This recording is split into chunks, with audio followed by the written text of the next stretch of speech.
Kung papayagan ulit ni Tadhana na maging akin ka. Kung pagbibigyan lang ni Tadhana na bumalik ka.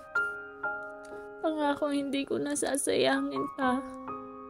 Kaya Lord, kung tinakda mo para sa akin siya, pwede bang ibalik mo na?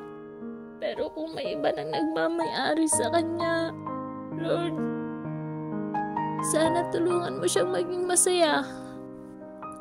Sana mahanap niya muli yung sarili niya na nawala nung mga panahong hindi ko namamalayan na nasasaktan ko na pala siya.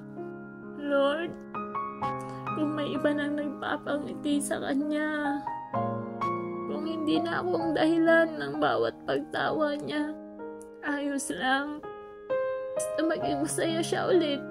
Pero sana Lord, kung hindi na ako, sana tulungan mo akong makalimutan siya. Sana turuan mo ako na tanggapin yung mga bagay na hindi para sa akin. Kaya Lord, kung hindi man kami ang nakatadhana para sa isa't isa, kung hindi man ako yung nararapat para sa kanya, sana tulungan mo akong makausad muli. Sana tulungan mo kaming parehas na makausad muli. Kasi kung saan siya masaya, kahit ikadudurog ko pa, okay lang. Basta masaya siya, kahit sa piling na ng iba.